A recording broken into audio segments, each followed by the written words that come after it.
Olá, sejam bem-vindos ao TV Impacta, mais um programa aqui de entrevistas.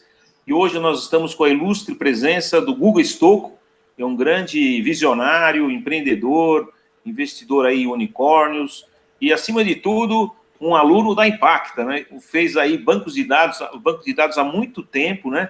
Mas seguiu essa trilha da tecnologia. E aí nós vamos falar um pouco com ele aqui hoje ele vai falar um pouco sobre ele. Também tem um livro que ele lançou agora há pouco tempo. E nós vamos falar aí sobre o futuro, 2025, várias coisas bacanas que vocês vão ouvir do Guga aqui, né, Guga? É isso aí, Célio. Então, é verdade, né? Eu, há muito tempo atrás, fiz o curso da Impacta, logo quando voltei dos Estados Unidos, que eu fiz uma pós-graduação lá, e já senti naquela época a necessidade de aprender mais tecnologia, né? Então, eu fui na Impacta para aprender isso, e que me ajudou até hoje, né? Porque eu vim liderando empresas de tecnologia desde então, né? E então tive oportunidade de ter uma empresa que eu vendi para o Yahoo em 2003, que foi a Te Respondo. Então imagina que a gente fazia o que o Google faz hoje antes do Google, né? Naquela época, e já fazia os links patrocinados na América Latina toda. Então foi muito legal. Depois, né, dentro do UOL, ajudei a construir o Shopping UOL, o Leilão UOL, uma série de coisas. Depois a própria Microsoft. Na Microsoft eu trabalhei bastante tempo também, ajudando a criar o Bing, o Ad Center. Depois do Buscapé, né, toda essa parte de comparação de preços.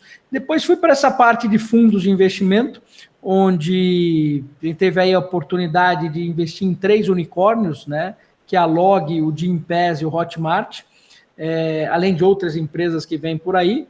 E também a oportunidade, né, bastante coisa, de ajudar a criar o primeiro banco digital do Brasil, que foi o Banco Original. Então, foi o primeiro banco do Brasil a poder abrir conta pelo celular, o primeiro Open Banking, dei palestra no mundo inteiro explicando como é que a gente fez isso. Então, tem bastante coisa por aí. E hoje, investindo, né? Quer dizer, a gente investe nas empresas, né, de base tecnológica, principalmente. Ótimo, então, e fala um pouco dessa tua lançamento do teu livro, então, como é que é esse livro, o que ele tem de bacana aí para o pessoal poder ler? Então, sabe que na época eu estava na Microsoft, né? Quem cuidava da Microsoft no México era o Carlos Slim, né? É um dos caras mais ricos do mundo. Então ele comprou a franchise do MSN lá no México, e quem cuidava disso era o filho dele. Aí eu estava jantando com o filho dele, né, numa época, a gente estava lá em Seattle, e aí o filho dele falou para mim uma coisa: poxa, meu pai falou que não quer fazer MBA, falou que não é para eu fazer MBA. Eu falei, pô, por que não, né, que teu pai não quer que você faça MBA? Ele falou o seguinte, no fundo, você precisa ler, né, você precisa ler muita, né, biografia, né, porque quando você lê uma biografia, né, você vê, aquelas pessoas contam o que elas fizeram de bom, que deu certo, que deu errado, então já te dá a fórmula, né? E você precisa saber contabilidade, precisa saber comprar uma empresa, vender uma empresa, entender de números, né? Então foi isso aqui, era o segredo. Então ele fazia o filho dele ler biografias toda hora, né?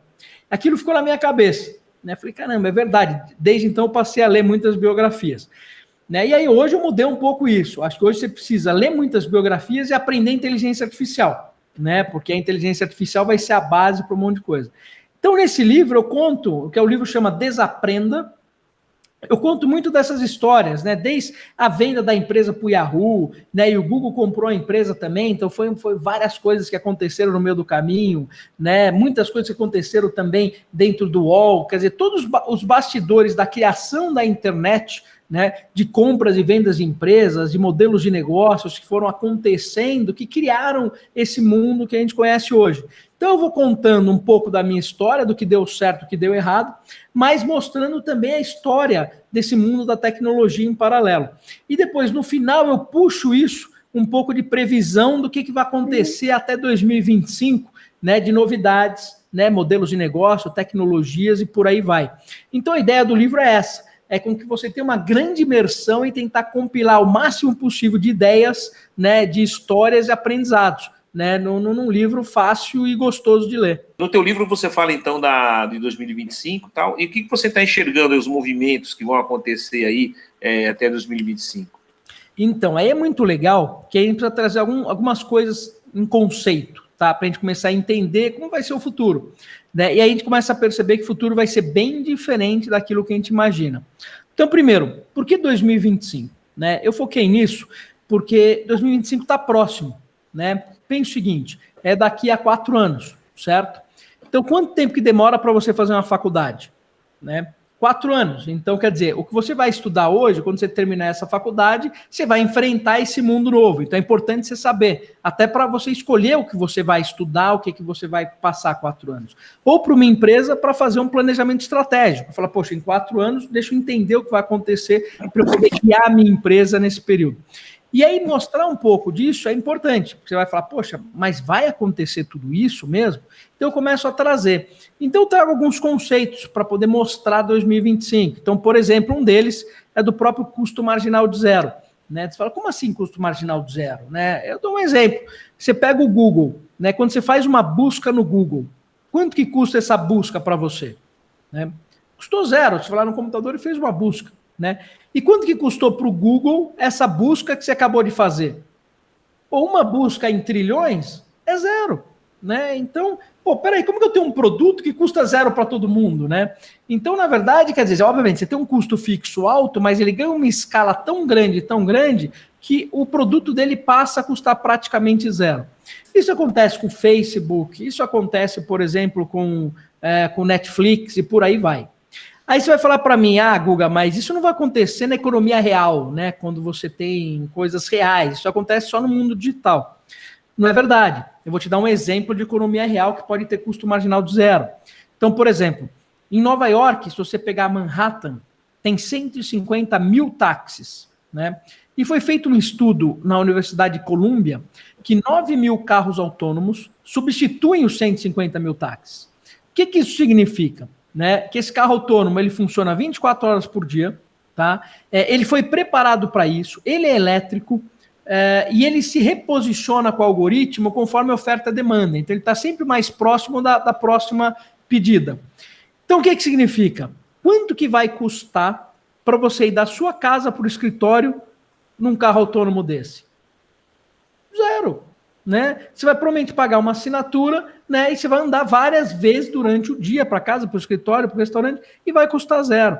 Né? Então, tanto é verdade que a própria Amazon acabou de comprar uma startup de carro autônomo, né? Trouxe para dentro de casa, né? E você pode escrever, em breve vai estar dentro do Amazon Prime, né? Para você, quem tem o Amazon Prime também vai poder usar, né, essa startup de carros autônomos, quer dizer, você vai poder usar os táxis autônomos. Então, essa história do custo marginal de zero, né, ela é muito importante. Então, em cima disso, a gente consegue derivar um monte de coisa que vai existir, que vai deixar de existir, né, em 5 anos.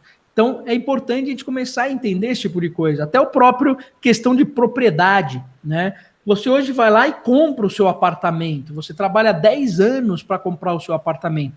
Será que as pessoas vão comprar apartamento? Né? Porque normalmente quando você compra um apartamento, você mistura duas personas, né? A do investidor e a pessoa que vai usar o apartamento. E aí você não faz um bom negócio. Né? Então o investidor é investidor, ele quer um retorno, e você quer morar, você quer o melhor possível. Né? Quando isso acontecer, sabe qual que é a probabilidade de você comprar um apartamento e quando você pedir a pizza, ter que descer para buscar a pizza? Isso é nulo. Quando você tiver um serviço de moradia muito bem feito, é impossível você descer para buscar pizza, porque você vai, né, botar 2 estrelas, 1 estrela nesse serviço e nunca mais que ele funcione. Então, né, a gente vai começar a ter, por exemplo, os serviços de moradia que vão começar a entrar, né, em voga e vão fazer com que você viva muito melhor. Né? E isso vai dar uma rentabilidade muito maior para o investidor, que além de ganhar no real estate, também ganha no serviço. Então, esse tipo de coisa é o que a gente começa a ver em 2025, né, acontecendo. São modelos de negócio que a pandemia vem acelerando cada vez mais ainda. Guga, sobre a pandemia, o que você está enxergando o impacto da pandemia na sociedade? Então, com relação à pandemia, a gente tem um ponto mais crítico, né, que é o seguinte. A gente já sabia que, obviamente, as coisas estão acelerando mais. Então, tudo com relação ao mundo digital acelerou, mas tem um ponto, que é a criação do hábito. Né? Então, normalmente, o ser humano demora lá 90 dias para criar um hábito. Com a pandemia vai ser 2 anos. Então, esses hábitos que serão criados durante a pandemia, você não vai tirar depois da pandemia. Então, o que isso significa? Significa que quando acabar a pandemia, não vai voltar ao que era antes. Então, por exemplo, se você aprendeu a pedir comida pelo aplicativo, né, quando voltar a pandemia, você vai continuar pedindo comida pelo aplicativo. Ah, mas eu não vou deixar de ir em restaurante. Não, você vai em restaurante, mas você não vai mais com a frequência que você ia antes. Né? Você aprendeu a trabalhar em casa, montou toda a infraestrutura de home office, todo o processo. Você vai voltar a trabalhar todos os dias no escritório? Provavelmente não. Você vai para o escritório, sim, 2 vezes por semana, mas não vai todos os dias, porque não precisa, porque agora você tem ferramentas, né, como Zoom, Google Meeting, né, ferramentas de produtividade e uma série de outras coisas que foram criadas e você acostumou a usar durante a pandemia. Né?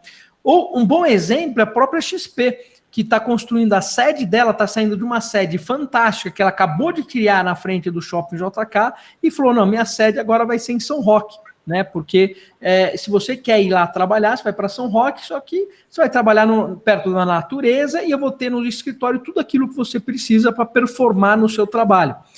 Ah, mas é pior, porque eu vou ter que ir até São Roque para trabalhar. Não, é melhor, porque você vai trabalhar na sua casa.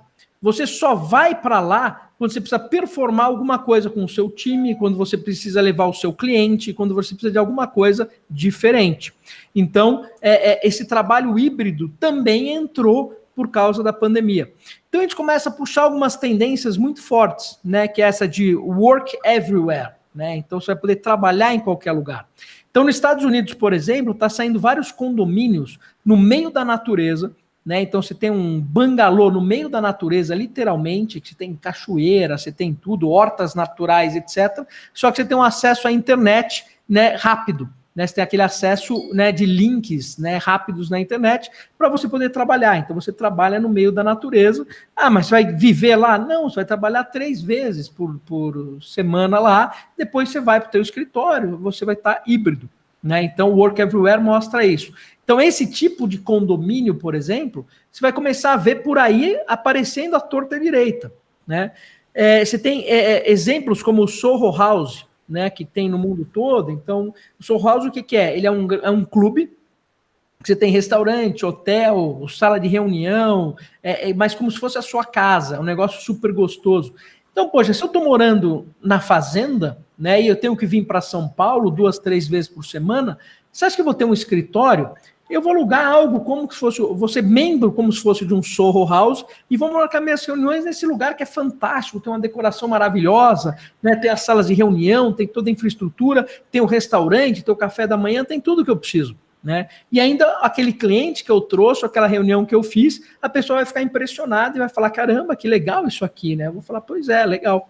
Então, essas mudanças todas, né, faz com que a gente se sinta muito melhor. Então, isso tudo ia acontecer daqui a 5, 10 anos.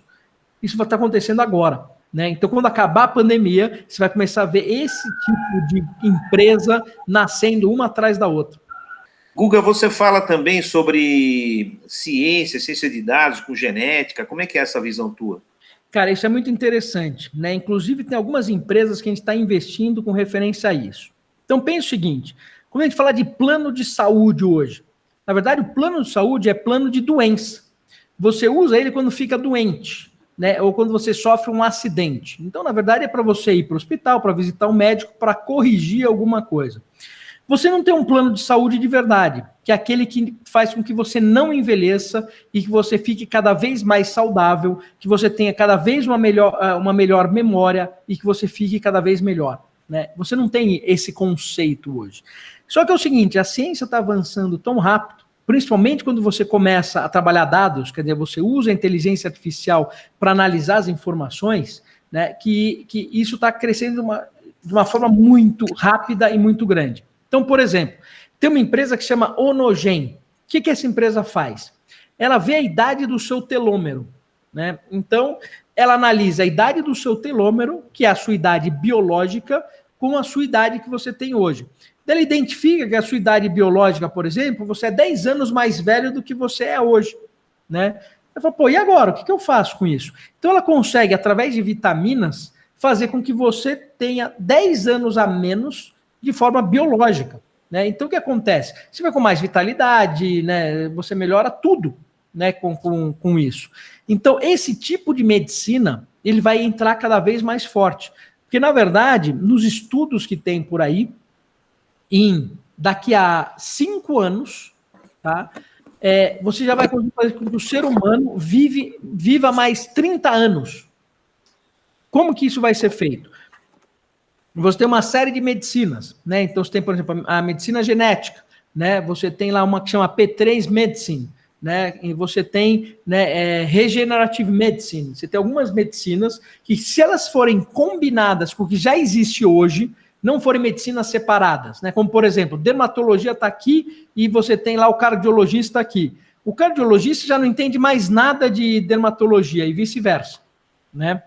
Então, é a mesma coisa com essas medicinas. Se você juntar as 4 medicinas em uma, o ser humano já vai durar mais 30 anos. Então, eles dizem que em 5 anos, eles vão juntar essas 4 medicinas, então a gente já vai durar mais 30. Então, se a idade média a gente vai durar entre 70 e 80 anos, significa que a gente vai viver entre 110 e 120 anos. Então, isso já serve para mim, serve para você e serve para todo mundo que está assistindo, né, essa entrevista.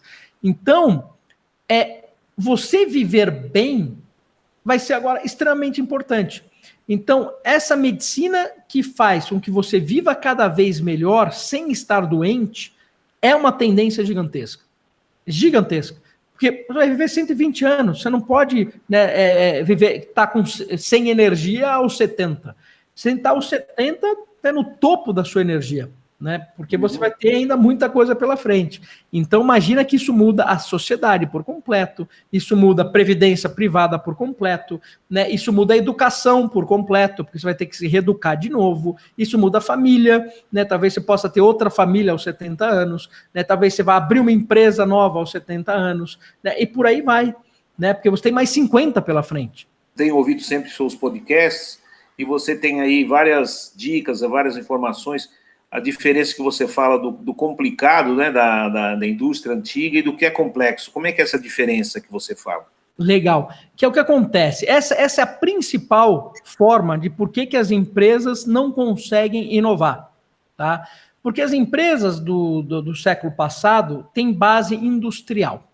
E a base industrial foi feita inteira em cima de máquinas, né? Então, eu tenho uma máquina, né, e essa máquina tem o quê? Engrenagens, né? E eu ponho várias engrenagens, essas engrenagens juntas fazem a máquina funcionar. E essa máquina vai funcionar por uma quantidade de horas e depois ela deixa de funcionar, tá? Então, as empresas foram iguais. Um organograma, eu coloco pecinhas, né, para que essa empresa funcione. Né? Então, o ser humano vai trabalhar 8 horas por dia, né? E ele vai trabalhar por X anos, por 30 anos, depois ele pifa. Então, ele se aposenta e aí não serve mais. Né? Então, toda a estrutura que a gente conhece foi feita no século passado baseada em máquina. Só que a gente não é máquina. Né? Só que isso funcionava porque, como o mundo ele era complicado, né? Você tem o complicado e o complexo. Complicado é aquilo que é estático. Né? Então, por exemplo, eu vou lá, estudei e aprendi marketing, né? E eu vou trabalhar numa fábrica. Eu vou aplicar aquele conceito de marketing por 30 anos. E ele não vai mudar. Porque é aquilo, eu vou fazer o marketing de panfleto, de revista, de jornal e de TV por 30 anos. Né? E é isso aí. E no mundo complexo, a empresa é viva. Em outras palavras, ela muda toda hora. Então, o que significa? Aquele que eu aprendi, aquele aprendizado deixa de existir em 2, 3 anos. Eu tenho que aprender de novo. Porque não vai funcionar aqueles 4 P's de marketing que eu aprendi há 30 anos atrás, se eu preciso fazer um growth hacking na internet agora, né, e trabalhar com redes sociais e Clubhouse. Né? Mudou. Então eu tenho que aprender novamente. Então, o complicado é estático, o complexo é vivo. As empresas vivem um mundo complicado, estático. Então, os funcionários são estáticos, o conhecimento foi estático. Então, ela não consegue mudar toda hora. Eu faço um business plan de 10 anos, né? Eu não consigo mudar. Então, quando vem a transformação digital, esse é o problema cultural. Né? Então, tem que falar, olha, larga tudo que está relacionado à Revolução Industrial, joga fora e abraça tudo que tem, né, no mundo vivo. Né, no mundo complexo. Aí você consegue sobreviver. Então, Primeira coisa que precisa mudar são as pessoas, é a cabeça das pessoas, né? Que, olha, aquilo lá deixou de existir e agora existe uma coisa nova. Então, eu sempre falo algumas coisas. Por exemplo, você trabalha... na minha empresa tem aqui 8 horas por dia. Cara, desculpa, o ser humano não vai mais trabalhar por hora. Quem trabalha por hora é máquina. Isso é coisa do século passado. O ser humano vai resolver problemas. Ele vai ganhar por solução de problemas. Quanto mais difícil o problema que ele resolve, mais ele vai ganhar. Se ele vai demorar 1 hora, 10 ou 100 para resolver aquele problema, não importa. Importa que ele vai ganhar para resolver aquele problema, né? Então, não adianta mais eu trabalhar e não resolver problema nenhum. E vou ganhar por hora. Não faz sentido. E aí que a pandemia deixou tudo isso claro. Porque a partir do momento que você vai para a sua casa, eu não preciso mais de supervisor. Aí eu tenho que resolver o problema. Então, morreu tudo aquilo aquelas camadas de intermediário que supervisionavam e morreu todas aquelas pessoas que literalmente só surfavam aquela onda, né, de empresa. E agora sobrou quem resolve o problema. Guga, nós estamos nos nossos minutos finais aqui. Eu gostaria de te perguntar como que você se atualiza? Quais são os canais de atualização para você como pessoa se atualiza hoje em dia? Olha, eu aplico para mim mesmo o lifelong learning, tá? Então eu tenho que estar aprendendo toda hora. Então, basicamente, o que eu faço é o seguinte, eu tenho alguns hacks para estar me atualizando. Então, está saindo livros toda hora, com ideias muito boas. Mas não dá para você ler 30 livros por mês, tá? Isso não existe. Então, na verdade, eu vejo as ideias principais dos livros, né? E o que eu faço? Alguns que eu gosto mais, eu ouço os audiobooks. Então, quando eu estou correndo na esteira, ou estou no trânsito, eu estou ouvindo o audiobook. Então, tem mais ou menos 2 livros por mês que eu ouço, ao invés de ler. Muitos desses conceitos, normalmente eu vou na internet, eu vou lá no YouTube, né, ou no Medium, e vejo aquele conceito que tem o autor explicando sobre aquele livro. Então, ele já explica tudo. Eu falo, bom, não preciso ler o livro, que tem muita repetição, então já entendo. Agora, se aquele livro for muito bom, aí eu compro o livro para ler. Então, daqueles 10 livros, na verdade, eu vou ler 1, né? Vou ouvir 2 e vou entender o conceito de todos eles, né? Por exemplo, na internet. Então, isso é um hack muito legal que eu faço para estar aprendendo, né? E eu tenho muitas fontes, né? Que eu estou recebendo constantemente, né? Que eu sigo. Então, tem até e-mails que eu recebo 1 por mês que eu pago $99 para receber um e-mail. $99 por ano, mas eu recebo um e-mail que é, por exemplo, de um cara super especialista que faz uma análise muito grande. Então, o que acontece? Isso é legal porque é uma tendência que a gente está tendo agora, que o conteúdo tem muito valor, né? Eu costumo falar que, num mundo de abundância de informação, a curadoria é o rei, né? Então, quem consegue curar esse conteúdo e fazer que realmente chegue o melhor na minha mão, eu prefiro pagar do que gastar muito tempo buscando. Então, tem algumas fontes pagas, inclusive, que eu recebo, né, para estar me informando. Então, eu vou fazendo esse tipo de coisa. E eu tenho, obviamente, um benefício, que é o fato de eu estar dando muitas palestras, eu ter que estar fazendo os podcasts, faz com que eu tenha que estar me atualizando e discutindo, né? E toda vez que eu erro ou trago um assunto novo, as pessoas estão sempre, opa, mas aconteceu isso, aconteceu aquilo. Então, eu estou sempre tendo antenado e tendo que ouvir o que está acontecendo. Isso é muito bom. Guga, nós como faculdade, Impacta, é preocupada com a juventude, encaminhar o jovem, dar a melhor formação. Inclusive, o ano passado, retrasado, nossos alunos ficaram no primeiro lugar global no Hackathon da NASA, né? Foram 26 mil competidores no mundo inteiro, e os nossos alunos fizeram um projeto para identificar a mancha de óleo no mar, junto com satélites da NASA, arrebentamos. Deixa uma mensagem para esses jovens assim que precisam arrebentar, e o que você orienta esses jovens a procurar? Olha, a gente está num momento, né, único, né, do mundo, né? E esse momento único do mundo é o seguinte, onde o teu conhecimento vale muito. Aliás, você pode perder tudo na vida. Você pode perder seu dinheiro, sua namorada, o que for. Mas o conhecimento é uma coisa que nunca vão tirar de você, né? E se você tiver bastante conhecimento e souber usar esse conhecimento de uma forma muito boa, né, você vai estar protegido sempre, né? Então, o que eu costumo falar para as pessoas é isso. Se tem uma coisa que nunca ninguém te tira, é conhecimento. Então, eu apliquei isso na minha vida, né? Eu sei que se um dia eu perder tudo, né, eu estiver pelado na esquina, né, eu monto tudo de novo, porque eu tenho conhecimento suficiente para montar tudo de novo do que eu já construí até hoje. Então, a dica que eu deixo para vocês é isso. Aprendam sempre, né, pelo resto da sua vida, porque esse conhecimento nunca ninguém vai tirar de vocês. Aliás, eu vou até falar uma frase minha, todas as salas de aula da faculdade da Impacta tem conhecimento é o único bem não transitório da humanidade. Foi uma frase que eu que cunhei e eu ponho em todas as salas. Não é não transitório, você perde tudo, mas isso não perde, né? Guga, eu quero agradecer a sua presença aqui, você é sempre muito bem-vindo, já palestrou várias vezes na Faculdade Impacta, então sempre quando a gente pensa em empreendedorismo, inovação, visão de futuro, sempre vem o nome do Guga na cabeça. Parabéns aí pela tua trajetória, vamos sempre estar em contato, conte com a gente. Um abraço para você aí, muito obrigado pela tua presença. Não, muito obrigado. Como sempre, é um prazer inenarrável participar e poder dividir conhecimento com você e com todos os alunos da Impacta que faz parte aí do meu coração. Como eu já fui um aluno, é aluno conversando com aluno. Então, eu sempre vou gostar muito disso. Legal, então. Muito obrigado, Guga. Valeu, então, um abraço. Muito obrigado. Hein? Valeu. Um abraço. Tchau. Um abraço. Estivemos, então, com o Guga Stocco, nosso entrevistado de hoje, com muitos conhecimentos, muita coisa bacana que você ouviu hoje. Contem conosco e até a próxima entrevista. Obrigado.